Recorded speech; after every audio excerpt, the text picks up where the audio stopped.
Hey guys, welcome back to this week's episode. We have made our way over to K'Gari, also known as Fraser Island, and we're going to be exploring the island over the next 8 days, taking you guys along with us to the best destinations and showing you around the island for your future trip.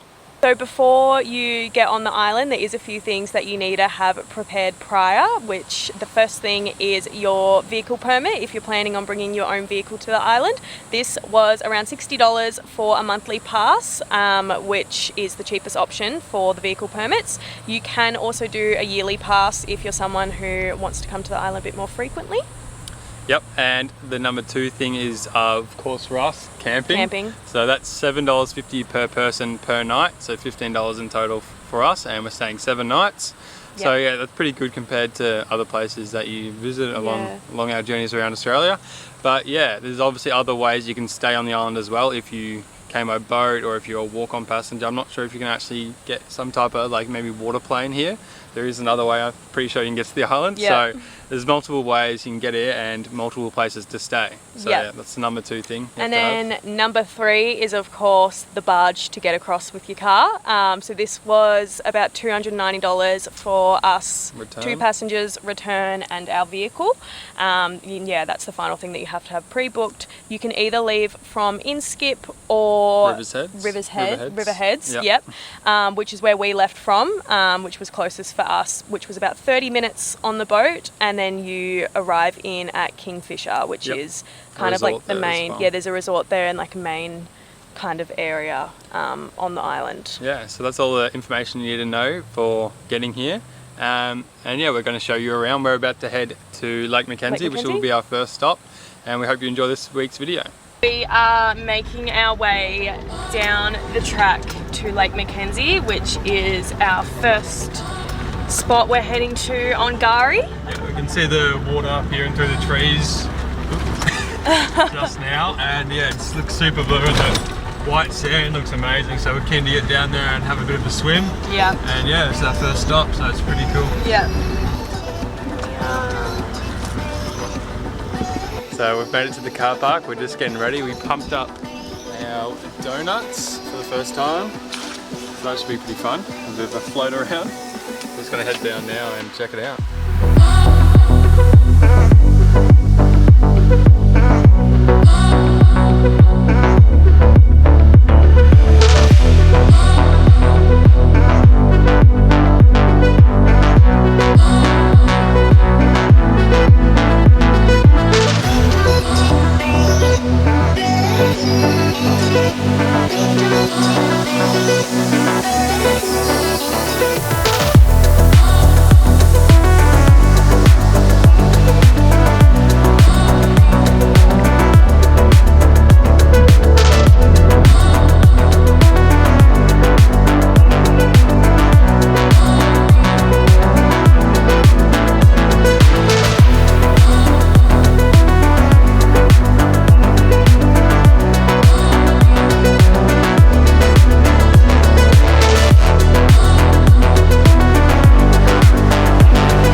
We've just finished up at Lake Mackenzie. It was so beautiful down there. It's crazy to believe that it is actually completely fresh water because it does look like a beach. We just spent lots of time in the water just relaxing in our little floaties. Jarv's deflating them now, the little donuts. That was a really good thing, good investment for us to bring. We always see everyone else with their floaties, so we decided to get some too. And there's also Eli Creek here, which you can float down, which we're doing. But yeah, it's so beautiful and it's so well maintained because you actually aren't allowed to take any food down or anything, just to preserve the area and keep it all nice and clean. But yeah, it's such a great start to our time on K'Gari. These are the tracks of Fraser. We've got the tyres on about 25 PSI at the moment. We will drop them lower once we actually need to, but we're not even in full drive at the moment, so it's pretty cruisy on the inland tracks, nothing crazy. We haven't even got to do any beach driving yet, but we will be very soon because our camp is on the beach tonight, so we've got to head there now.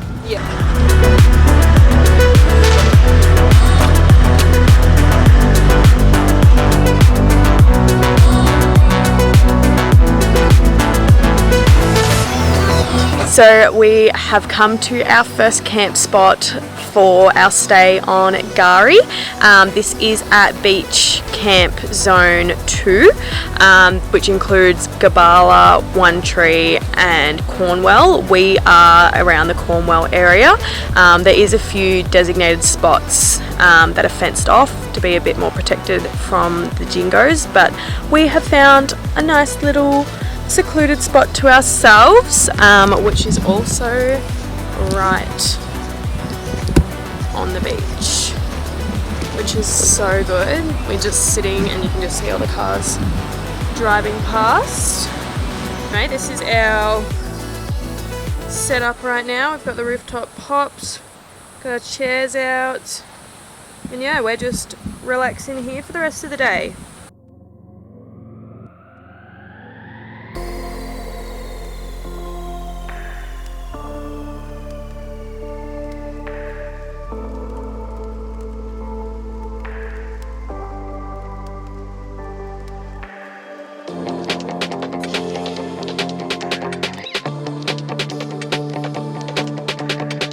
So it's the first morning on Fraser. The weather isn't the best. It was raining last night. Yep. Stopped for now. Yeah, and I think it's gonna be coming back. Bit on and off today. Yeah, I think today and tomorrow, but then the rest of the week is perfect.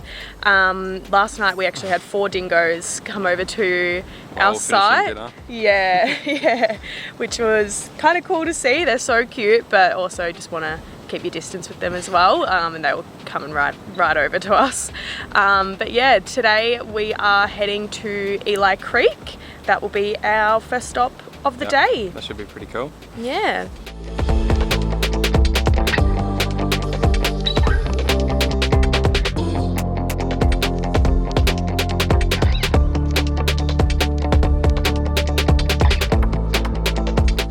We've arrived at Eli Creek and this sun has officially came out. It was quite cloudy and rainy when we first got here, so we've just been sitting in the car, but the sun is finally out, so we're going to head down to the lazy river and float down.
We've finished up at Eli Creek and now we are heading to the Maheno Ship Wreck. We're almost there, just driving along the beach.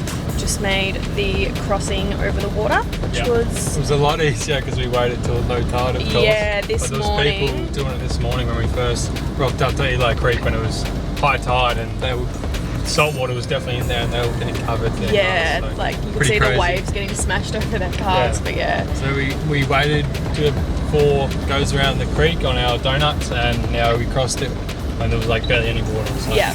It's much better. Yeah, our car's good. But yeah, we're almost at the shipwreck. We can see it now, and yeah.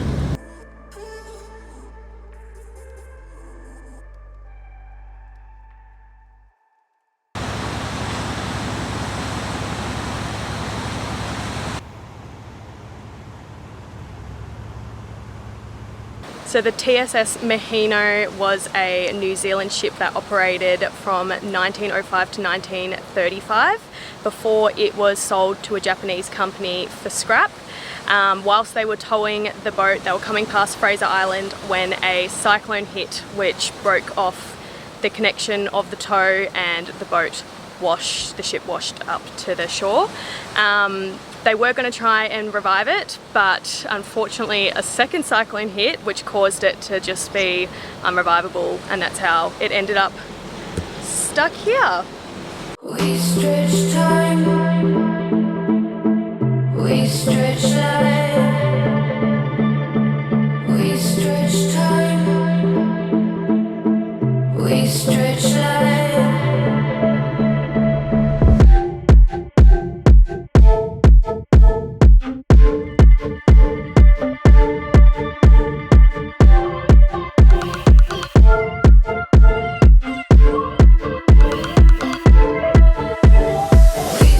So we have made our way to our next camp, and it is Beach Zone 5, and we're camping at Maheno. We've just set up, got our chairs out, and this is our view. So good.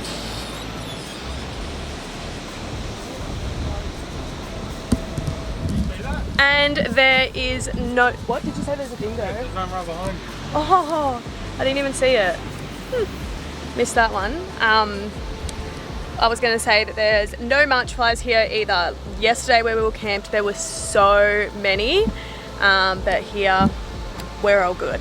So we're up this morning and we are heading past Indian Head, and then we'll be going to Champagne Pools, and then just a bit further up before Waddy Point is some other rock pools. So we're going to check them out and show you all that. We stretch life.